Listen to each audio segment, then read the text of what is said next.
Yeah,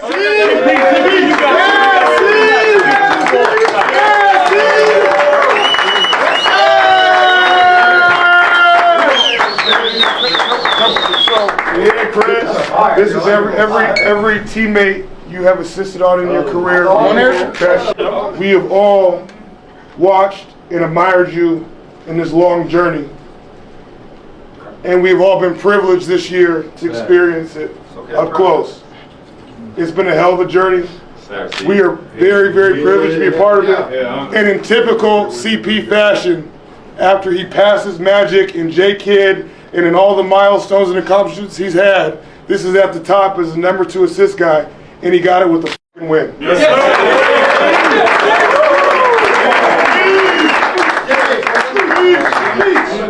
Man, I can't say nothing but thank you, man. Seriously, man. I know I'm hard to deal with a lot of times, and I swear, man, I'm so grateful. You know what I mean? To be away from my family, y'all became my family, and so I know I'm a lot to deal with on the court, man. But I just love the hoop, and I hope that y'all get this opportunity to play as long as I have, man. So thank y'all so much. Man. Bring it in. Yeah, bring it in, man.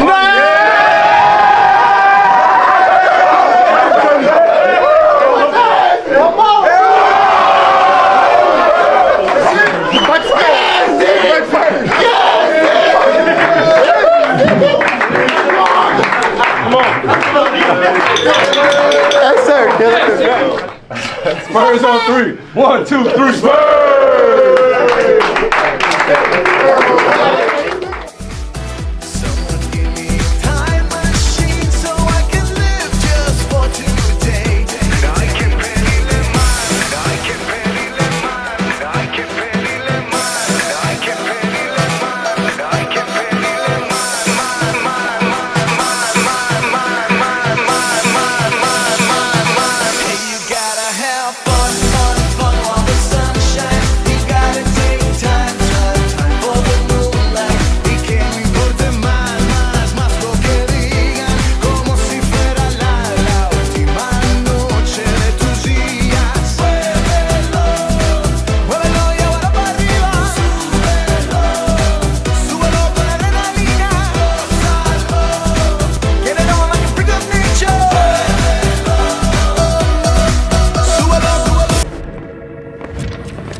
With that bucket by Wemby is moved to the number 2 spot all time on the NBA assist list, surpassing Jason Kidd. Assist number 12,092 for CP3.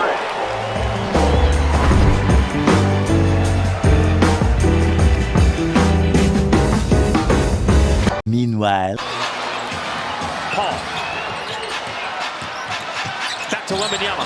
Puts up a 3. And gives the Spurs the lead. He misses the easy putback, but here's the biggest shot of the game. Victor from beyond the arc. That's what I'm talking about. He makes them in the 4th. His first points in 7-12 of the 3rd quarter. Stepped up and shot that with a lot of confidence and a lot of focus. That was a hell of a game on Sunday, and we'll get the fucking last night a little later, because holy goddamn shit. Those were 2 epic Spurs wins that had left us had the SAS, aka the 210, live up to their nickname as dubbed by the man, the myth, the legend, the successor to Bill, the legendary Bill Land, Jacob Toby, the comeback kids. So, therefore, I mean, prayers up for Keldon Johnson and all the other players that got hurt. I mean, when we played Sacramento, like the one I think it was the one in against the Kings in their house, Trey Jones got hurt, and then Steph Castle ended up getting a shoulder injury. But yeah, he somehow came back and finished the game, did well in that win. I don't know how he did that, but I mean, Tim Duncan has done it. Wemby's pretty notorious and notoriously good at doing it. So, unfortunately, that could not be said about KJ and essentially Zach Attack, considering he had another good performance in one of the first game against Sacramento. Was it the first game against Sacramento when Trey got hurt? put the stat up on. I'll put the little graphic up on the screen if I remember. But yeah, he did have another good game besides the one that he had with Bassie when Bassie tore that shit up like Terry Labonte. So therefore, yeah. But ever since those two good games, he's really been shitting the bed. So then, after he got ejected in the second game against the Kings against San Antonio in the crib at SBC Center, then he was probably motivated to start playing better when we played the Pelicans this past Sunday. But then he ended up having a lower back injury of his own by taking a nasty spill, and my reaction said it all. I was just as devastated as when Duncan got hurt 2 minutes into a game against the Pistons in Detroit Sunday, March 20th, 2005, when I lived in Michigan in the Lenore house, and that's what lost the Spurs that game, 110-101. If Duncan never gets injured, we easily win that game. Not by much, but we still get the win easily because he was still in the middle of his prime at that time, which was the year we won our third ring, and the second without David Robinson. I mean, the first without David Robinson. So prayers up for Zach Attack, KJ, Trey, and Castle. So therefore, we had everybody back on Sunday. We're gonna get to the Sunday game right now. Up until everybody started getting injured due to that, injury bug from New Orleans being contagious, everybody had just come back except for Trey, who had just. I had no idea he got injured against the Kings in Sacramento. I figured it out during last night's telecast versus the Blazers, which we'll talk about a little later. But yeah, so therefore, just when we think we got everybody back, or almost everybody, one or more people go down again. So it's like we have not had a full, one singular Robbie Gordon game yet with the full squad, or maybe 2 or 3 or more. We haven't had that yet, but hopefully come the new year in 2025 we will, because I have my doubts we'll have a full squad by Christmas when we get up super early. Hopefully, I did talk to my family tonight. We did record a YouTube video tonight. We recorded us decorating for Christmas, but you won't be seeing that until Monday morning. So we pre-recorded that because tomorrow we have to go over the Spurs game against the Timberwolves. So therefore, we're going to have 3 uploads in 3 days. Tonight, tomorrow, and Monday morning. So tonight, tomorrow night, and Monday morning. So stay on your toes. I will plan this sometime. I just gotta let the holidays calm down first, and try to get itself over with and out of the way. Then we'll figure out some plans to attend some of my friends' basketball games. But as a fair compromise, I will try to attend at least one before during the holidays. I will, but at least one before, as in one before 2025. I will try, but I'm not going to guarantee you anything. And I'm not going to promise you all, because I don't want to say I'm going to deliver this to you, this TV broadcast style video, and then I end up not going and I disappoint all of you. You know what I mean? And that's what chases the fans, viewers, fans, subscribers, and followers away. So I don't want to do that. I'm trying to fix the camera perfectly as I can. All right, we're just going to have to deal with it. But yeah, we cleaned up our third quarter blues. Sunday proved that. But the fourth quarter is really started. I thought we were going to give it away. And looked like we were going to choke it away. But, and before I get into that, congratulations to Chris Paul moving up to second on the NBA's all-time leading assist rankings, passing Jason Kidd. Well deserved. Hated him as a Hornet and ironically it was against his former team. See, that was confused. That's what confuses people unless you've been following the NBA for as long as I've been alive. The New Orleans Pelicans used to be the OG Charlotte Hornets, which got transferred over to what was then used to be the Charlotte Bobcats. I decided to get the Hornets name transferred from what the Pelicans used to have when they were the OG Charlotte Hornets. So they were the OG Charlotte Hornets, and then they became the New Orleans Hornets, where they moved from Charlotte to New Orleans. And then with the Hurricane Katrina stuff, which we try to pretend never happened, just like how we try to pretend Parker playing for the Hornets never happened, which is why we have our NBA Live 19 What If San Antonio fanfic. A series we're going to do one day, if we're lucky to touch the PS4 and get better equipment to record gameplay videos on old consoles and new consoles. And then They went from the New Orleans Hornets after the post-Hurricane Katrina all the way to the New Orleans Pelicans. So it was perfectly fitting that was against Chris Paul's former team, the first team that gave him a big break. We hated him as a Hornet and a Clipper. Now we love him as a Spur. It's just like Robert Horry back in the days after David Robinson retired. You know, even before Robinson retired, Robinson was playing. When Robinson was playing, we hated Robert Horry as a Laker. But then after Robinson retired, we loved Robert Horry as a San Antonio Spur, where, considering, you know, he had kicked the Spurs' asses for 2 years in 01, 02. But as soon as the Spurs got back at him in 03 with the washed-up David Robinson, Robinson retires, and then Robert Horry stabs the Lakers in the back by coming to join us. And I was, as much as I don't like LeBron, I was full of shit on Facebook when I said he pulled the LeBron KD move, when I remembered LeBron never left a team that he never left a team that he did leave a team that he won, but he never joined a team that beat him. So therefore, Robert Horry did, though. We all know Kevin Durant is well known for it, but let's keep in mind, and after Robinson retired after the Spurs' second ring, Robinson's final ring on retiring as a champion on top, Robert Horry pulled the Kevin Durant move behind closed doors before Kevin Durant made it famous. Considering back in 2002, 2003, and 2004, social media by 03 and 04 was starting to, around 03, 04-ish, was starting to start being built from the ground up. But back then, it wasn't, back in 2002, 2003, social media, I don't think even existed. So this was during the 2003 offseason when Robert Horry pulled the famous KD move before KD made it famous behind closed doors, because there was still at a time where social media did not exist. Not even MySpace existed. Or maybe it did. But Facebook launched in 2004.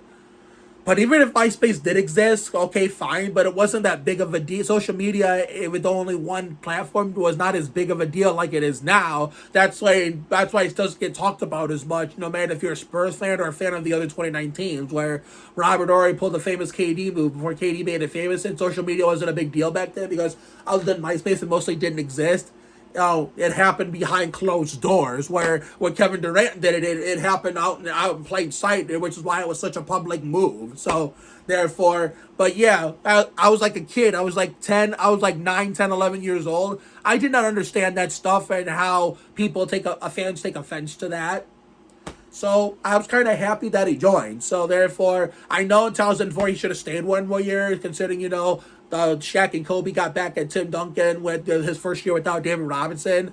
But then Duncan got the last laugh for the time being the next year when the Lakers did not even make the playoffs, and Robert Horry made the finals again with the Spurs and Tim Duncan after his last trip there in 2002 with Shaq and Kobe, and actually won I think was his 6th ring, while Duncan won his 3rd. So Horry and Duncan together got the last laugh on Kobe, at least temporarily, until they beat us again in 2008. But I know we faced each other again in 2013. I know there's one asshole Spurs hater that I went to Berea Polaris with said that I was 19. I was a different person at 19 compared to being 30, 31, about to be 31. He said sure, he may be right, but he did this just to be a dickhead. He said we wouldn't have a chance if Kobe played. At the time, I was like 19. I was like, bitch, please. Even if Kobe was playing, it wouldn't make a difference. But now that I'm older, and I'm not saying this because Kobe's dead, I'm just saying this because, I have a different point of view now that I'm older, and I look back at it and say, you know what? If Kobe never got hurt before, towards the end of the regular season, it would have been nice to see Tim clash at it one last time in the playoffs for all time's sake, because then that could have been potentially the last time we could have seen those two duke it out in the playoffs together. That would have been nice, but sadly we'll never know if we would have won or not. But that's only one thing to decide. In an alternate universe, if NBA Live 13 had actually been made and not got canceled, we probably would have done a final, like a what if fanfic. Like, what if the Spurs got to the finals, and actually Ginobili had a better finals, and then considering, sure, it would be alternate history. And I mean, the way with the Spurs and Heat won their games wouldn't be the same. What if we got to the finals and we actually won in some kind of way? Would it be the same way where it would have been, it was almost 4-2, considering, Ginobili and the fraud could not make clutch free throws when it mattered most, and Parker could have tied up Ray Allen just to block him up before he had a chance to shoot it, since both teams were over the limit. And shooting those 2 free throws, Ray Allen was an amazing free throw shooter, like Steve Nash was, and how Chris Paul is, and even Wemby. Allen could have made those both free throws. Even then, it still wouldn't have mattered. We still would have been the champions. So we could always try that what if, And we could have if NBA Live 13 never ever got canceled, but I highly doubt the reserves for 2K13 are still up, so I'm not even going to bother with that, because I was more of a live person. But, I wish, part of me wishes that Kobe would have stayed healthy. That way, him and Tim could have clashed in it one more time. But except in an alternate universe, we'll never know how that series went down if Kobe was healthy. But anyway, back to the point, yeah, so that's that little tangent about Chris Paul, how we hated him growing up as Spurs fans when he was the enemy. Now that he's on our side, we love him. Well, the Spurs were about to give that shit away on last Sunday. They were about to give that shit away and choke it to former Spurs DeJounte Murray and the Zion Williamson-less Pelicans. Well, we were down. It looked like they had the upper hand. The Pelicans looked like they had the upper hand, as you saw. They're up 116 to 114 with 30 plus seconds left. Paul swung it to Wemby, cut to the paint or whatever. I'm probably full of shit describing it like that, because obviously I'll have to watch it back, because the clip is in the end, part of one of the cutscenes in the game review.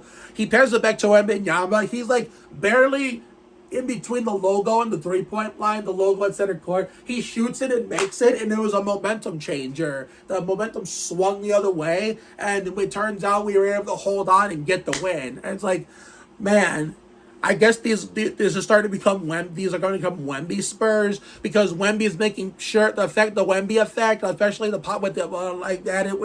along with the positive effect of having veteran leadership like Chris Paul, is probably why we cleaned up the third quarter blues, and why we're trying to keep it when we're about to blow a lead. We somehow find a way to have the momentum swing back our way, and cruise back in the lead and keep it, prevent blown leads from happening. Because before Wemby was there, we were always blowing big leads of losing games we should have won or could have won.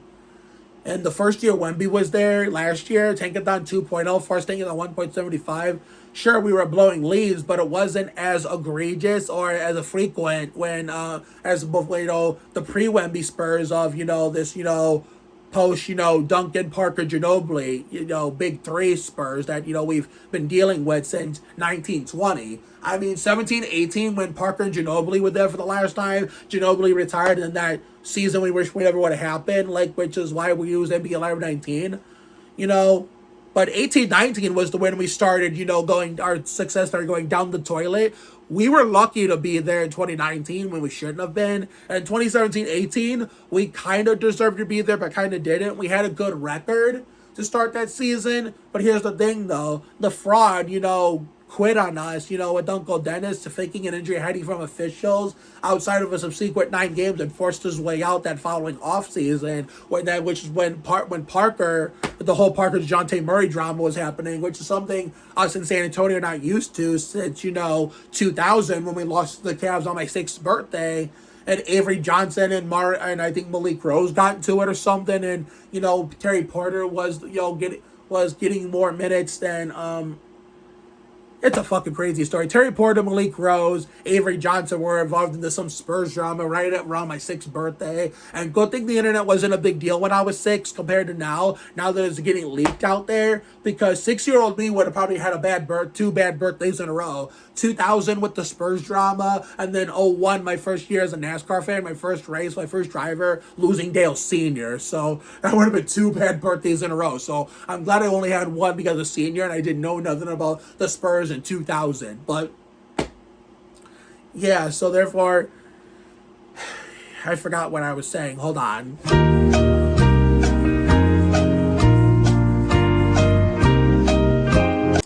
Okay, so therefore oh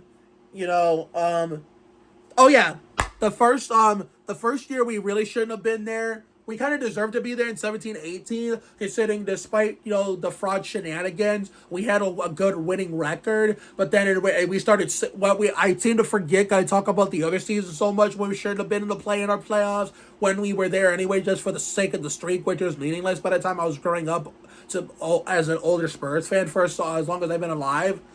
You know, we started sandbagging towards the end of that 17-18 season, which is why Ginobili and Parker were lucky to sniff one last playoff, barely.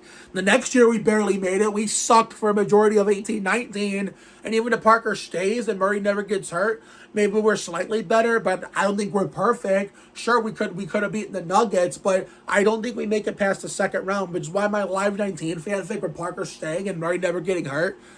I mean, we're not going to be like a main protagonist. I mean, I'll be happy with the series. I'm just trying to test to see how much better the Spurs were to beat that series if that was for real. And even if it means we don't win the championship. So if we don't win so I don't have to win the championship in this NBA Live 19 what if. I just want to see how far the Spurs would get. My prediction, if for this to bring it to life in Live 19, if the servers are still over the game, as I think we make it as far as the second round, that's it. Considering Steve Nash had trouble beating the Spurs until he got the last laugh on us in 2010, and with the help of Goran Dragic, who fucking killed us, which is part of why I don't like Goran Dragic, because of how he torched us in 2010 when I moved back to Ohio in the Sanders house in Brook Park from the Lenore house in Michigan when I turned 16, and how he killed us, which is part of why I don't like him, and why he's glad he's out of the league, considering he had a chance to play for us twice and redeem himself and never got a chance to play a game because, you know, he went to somewhere else right after we acquired him. But this video is going on for too long. Let me get to the point. So, yeah, you know, we really shouldn't have been there 18-19, but barely. But then we were so good at blowing leads, even in 18-19. Including that devastating game against the Bulls, against the Chicago Bulls in our house, how he blew his 20-plus point lead and choked it away. That was an example how we shouldn't have been there to begin with, but we barely made it. We're lucky to push the Nuggets to 7 with Parker gone and Murray injured, and Bryn Forbes playing as amazing as he did because of that. And then, you know, from 19-20 all the way to 22-23, we were so good at blowing big leads of games we had a chance where we're winnable. And then Wemby's first year we were doing it, but he was slowly but surely helping us clean that up. Along with the third quarter blues were still there. We couldn't shake that off last year, but this year we've shooken it off, and we're starting to, like, you know, clean up little by little, blowing leads. So therefore, these last two games have proved that we can recover from blowing leads and prevent them from happening. Now that Wemby's starting to get used to the system and now it's becoming his team. So we avoided blowing a lead on Sunday. So attaboy to the Wembanyama for being the hero that he is, and Chris Paul for having a positive effect for veteran leadership, and Harrison Barnes being a big help in this big big you know, free agent offseason acquisition, and Stephon Castle for being a good rookie. And the last thing I'll say before you get to the last night's game, shout out to Mitch Johnson and the coaching staff, Brian Wright Pop in the front office. They probably watched my videos and heard me bitching. So they finally put Stephon Castle in the starting lineup and made Jeremy Sohan come off the bench. So I wanted Sohan to start, but that's okay because Julian Champagne has been playing great basketball. He deserves to be in the starting lineup. So at least we're starting Castle now. So he has a better shot at beating Dalton Connect and that one other guy, for other rookie, for I can't remember who it is or what team he plays for. So someone correct me in the comments. He's been playing great basketball, so he has a good chance of dethroning those two for Rookie of the Year. But yeah, so therefore we pray for a speedy recovery for those guys. And so now we go to the Thursday game. Several days later. Make a 3 in the game against the Pelicans, as it's almost turned over. He's already got 2 tonight. And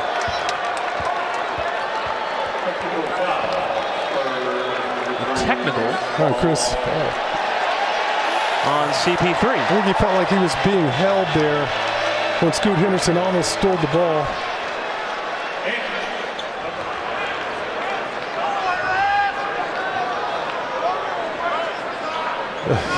That's Brett Nansel teeing Paul up. Yeah, you can see career so far. When they shipped out Damian Lillard, I'm sure they thought that Anthony Simons was going to be, you know, their new superstar. And now Paul just got thrown out. a game after he broke into the top 2 assist record all-time in the NBA, and Paul just got his second technical foul. And come on now, he didn't do anything that warranted ejection.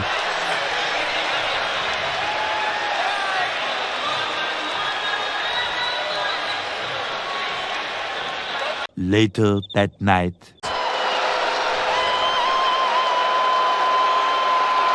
That's where that risky long pass.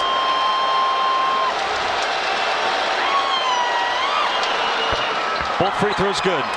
Kamara to inbound, 2.4 seconds left. No crazy fouls here, especially from beyond the arc.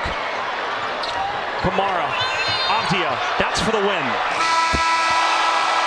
And the Spurs, who were undermanned, down 5 guys. Not Thursday game, dumbass. Friday the 13th game for what was a West Coast matinee. So, therefore, oh my God, this was a hell of a good-ass game. And once again, shout out to Brandon Correa, a.k.a. Digital Dude 2000, and Payne Pierce, Swag Boy P, or Junior as he goes by on TikTok. They were blowing up my Facebook Messenger last night, sharing the game with me, where Brandon's TV was a little bit ahead. Did you have League Pass or something? Because we kind of gave that up to get Gen Play so we could watch every team on every channel whenever we want, and probably less blackouts will happen with this local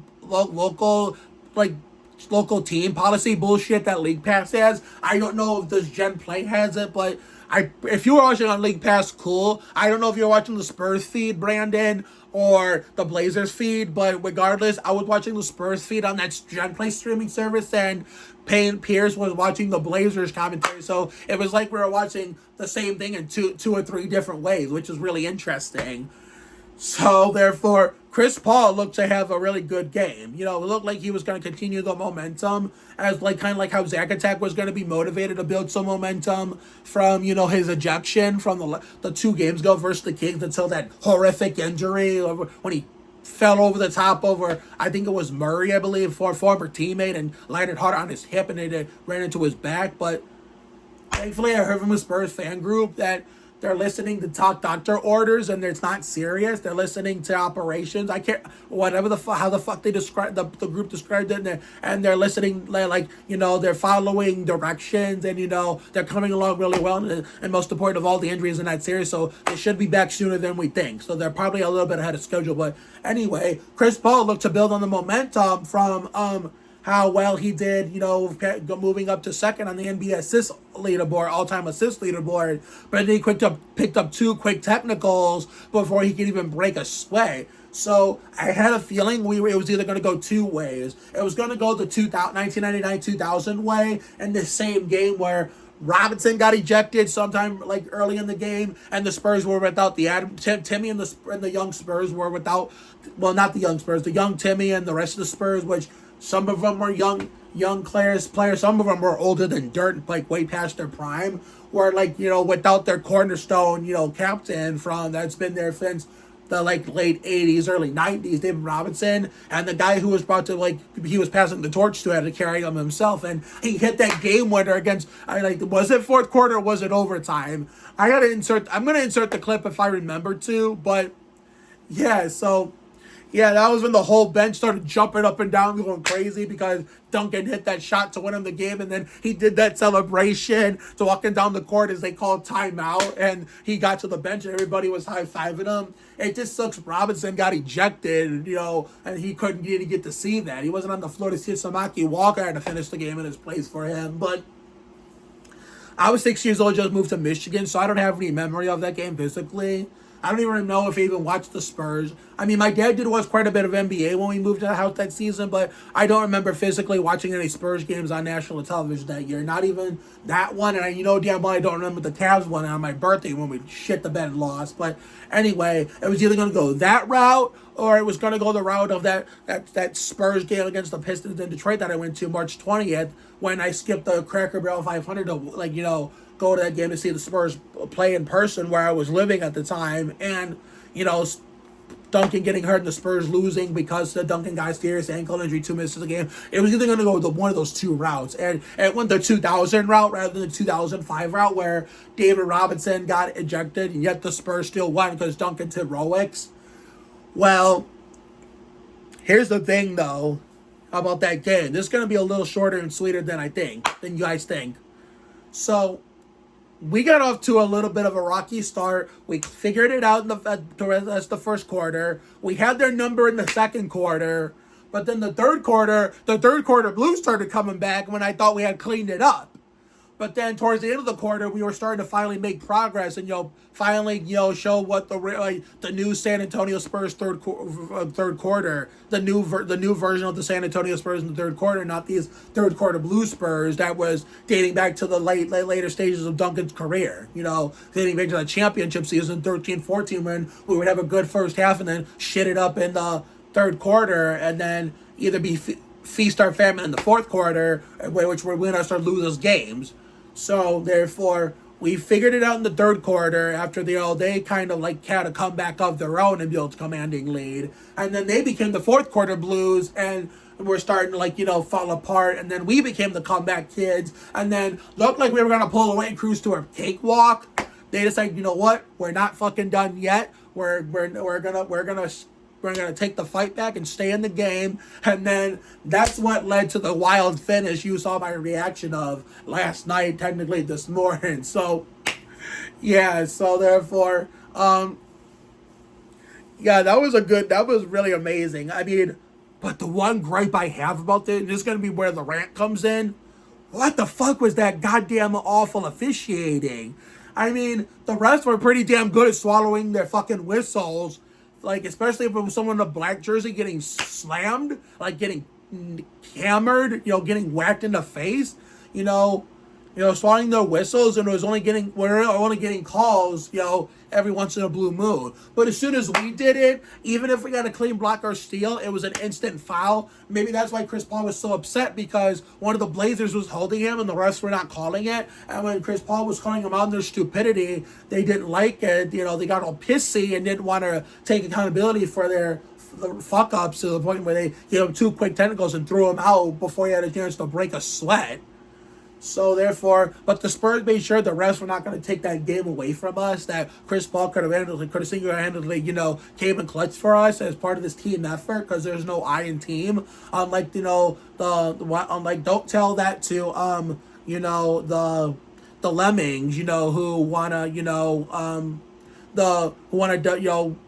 make excuses for the fraud, saying he got us a championship like he did it all by himself in 2014.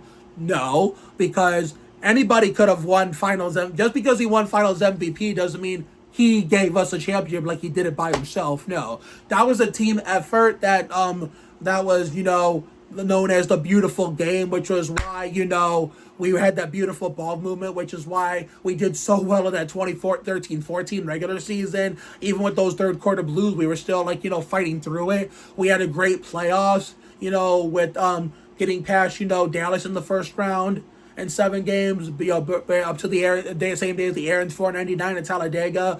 Nearly swept the Blazers, beat the Thunder in 6 games, and sent the 4 and 6 in the finals bitch ass back to Cleveland, and it took down that Heat super team and broke them up and got rid of the bandwagons in Miami. So therefore, no, the fraud did not do that by himself. No, that was a team effort we called the beautiful game. That was, anybody could have got rewarded for that in Finals MVP. The only reason why, the fraud got rewarded for Finals MVP because he did a masterful job locking down LeBron.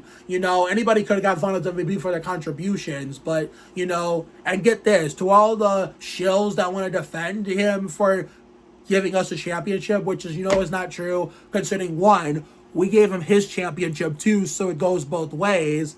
And 2, with that being said, he wouldn't be the player he eventually turned out to be with other teams if it wasn't for us, because Pop, and his honchos are known for turning nobodies into stars.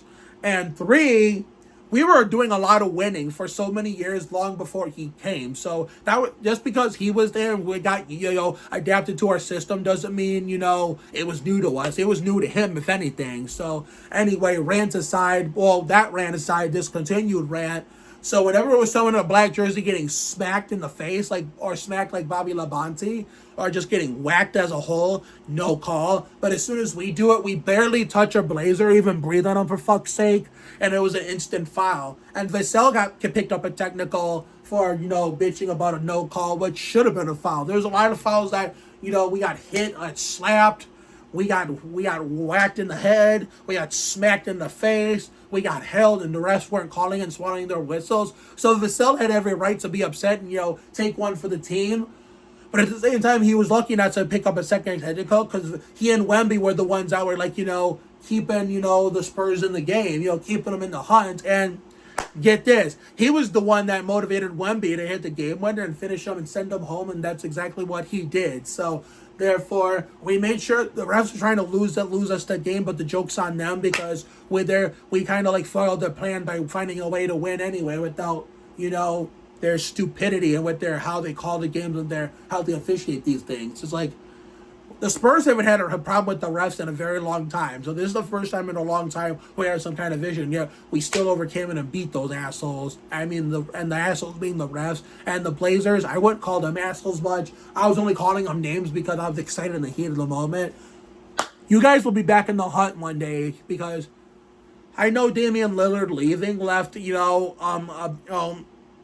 a big stain in you, a big stain that you sadly can't get rid of, considering, it kind of took away your team's success, just like how when 4-6 in the finals of Cleveland the first time, they sucked without him, especially since, Gauskas followed him to stay loyal to him as a teammate in Miami, considering, had they both stayed and, that decision bullshit never happened, and Gauskas probably stays too, and, maybe that Cavs team is a little bit more competitive. I wouldn't say, top 4 or 5 seed, because this is pre-play-in, but I think they would have been a good 7 or 6 or 8 seed, if those two would have stayed, considering they had a lot of young pieces to go when I would have gone with them too. But any Cavs YouTuber, I have a suggestion for you if you play NBA video games for seasons and career modes. If you want to be an inspiration from me and want to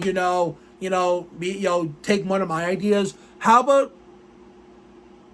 Well, no, you can't, because there was no NBA Live 11. It was NBA Elite 11, but it just wasn't the same. And I don't think the servers for 2K11 are up anymore, because I know the ones for 2K12 shut down, so I'm guessing 2K11 shut down.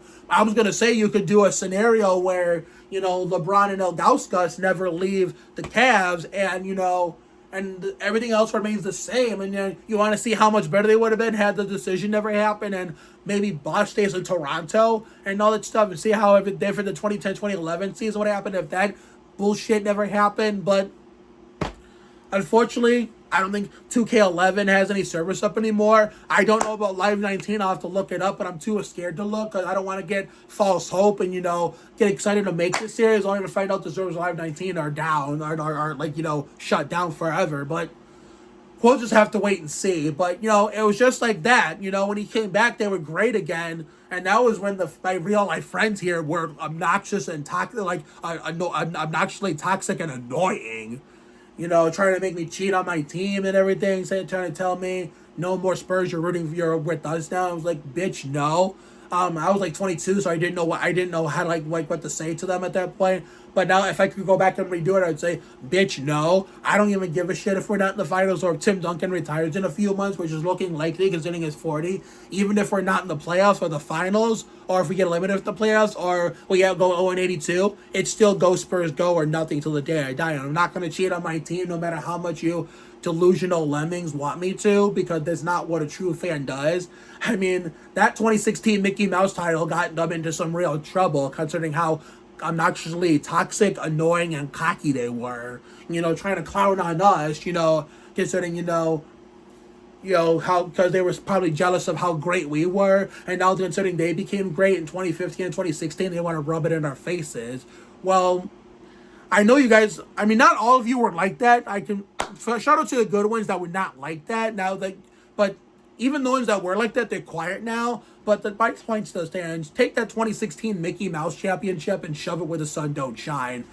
Just because just for the ones who in 2016 that I encountered in real life that were obnoxious and annoying and toxic, just being all cocky and arrogant because they were so great all of a sudden. But I can tell you one thing when it comes to teams in general. One whole team does not define a whole franchise, especially a franchise that has been feast or famine their entire existence, where one year they're fighting for a lottery pick, the next year they're fighting for an 8 seed, or vice versa. Fighting for an 8 seed one year, the next year fighting for a lottery pick. That's just my problem. They can be happy. I didn't have a problem with them being happy that they had a shot at the championship for once and being excited they were great. It's the way they handled it that I have a problem with. So, therefore, I hope they're a lot mellow now that, this is not the same, Cleveland team that there was in 2016. But you get my point.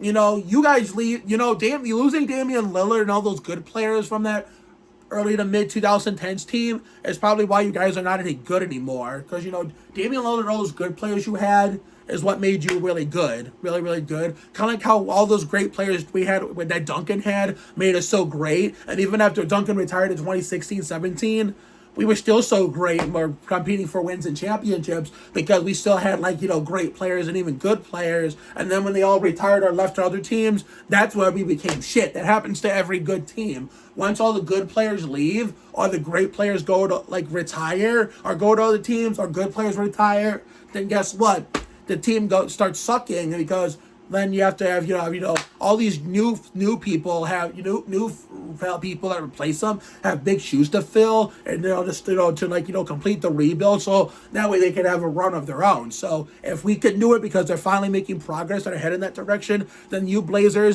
fans, that could happen with your team too.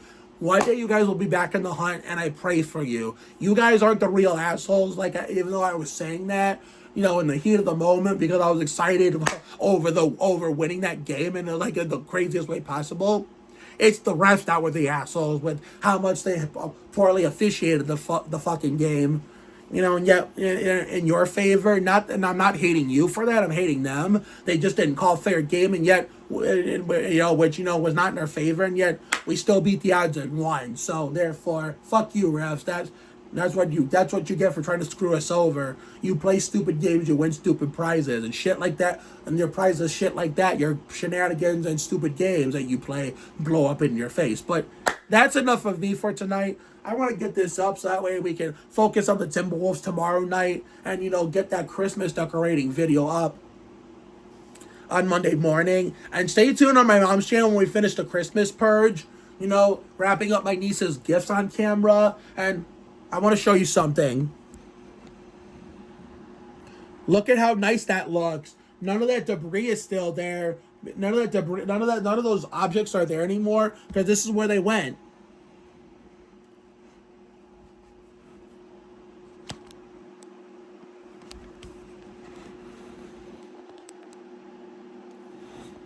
Yep, you guessed it.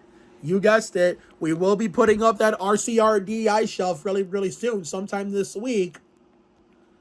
So that's going to be a video. And last but not least, we finally got our own fridge. That way, we're not snooping into my mom's room in the middle of the night, risking waking her up, which the chance of us waking her up is greater than not waking her up in the middle of the night when even we're trying to be as quiet as possible. So let me show you. You see where the Spurs hamper is? You can't see it, but right where the Spurs shelf is with a little bit of NASCAR stuff combined, where the Spurs garbage can is, my Spurs balls there. Where I'm pointing, the hamper, the fridge is going to go there. The RCRD ice shelf is going to go there. So this room is going to look completely spotless before you know it. And that dresser is going to look spotless pretty soon, minus the YouTube equipment. And, some of my game show stuff will go there too. So I look forward to showcasing that to you guys in some videos, including maybe a small, medium-sized YouTube video on here and some pictures across my other social media. But time for me to get off this thing for real so I can have some downtime, drink some ice cold Coke, and catch up on my YouTube fix that I fell way behind on last night because of the late-ass Spurs game. So have a good night tonight and a better day tomorrow. Take care, everyone. Good night. I will see you all for the next video, which will be tomorrow and Monday. And whenever we get to finish my mom's Christmas purge video and whenever we put that RCRDI shelf up over there. And keep in mind, my dad has a YouTube short coming of our haircut with Cousin Kenny. And Cousin Kenny himself has a little his point of view of our collab crossover coming on his channel soon. So subscribe to my mom, subscribe to my dad, subscribe to my Cousin Kenny if you can. Link in the description. My dad will have a YouTube short of his haircut with Cousin Kenny that I helped him make on TikTok coming soon to his YouTube. So both my mom and dad will have 3 videos, and my Cousin Kenny will upload his first video in nearly over a year or 2. So see you later, everyone. Go Spurs, go. Merry Christmas. This copyrighted broadcast of the National Basketball Association may not be retransmitted, reproduced, rebroadcast, or otherwise distributed or used in any form without the express written consent of the NBA.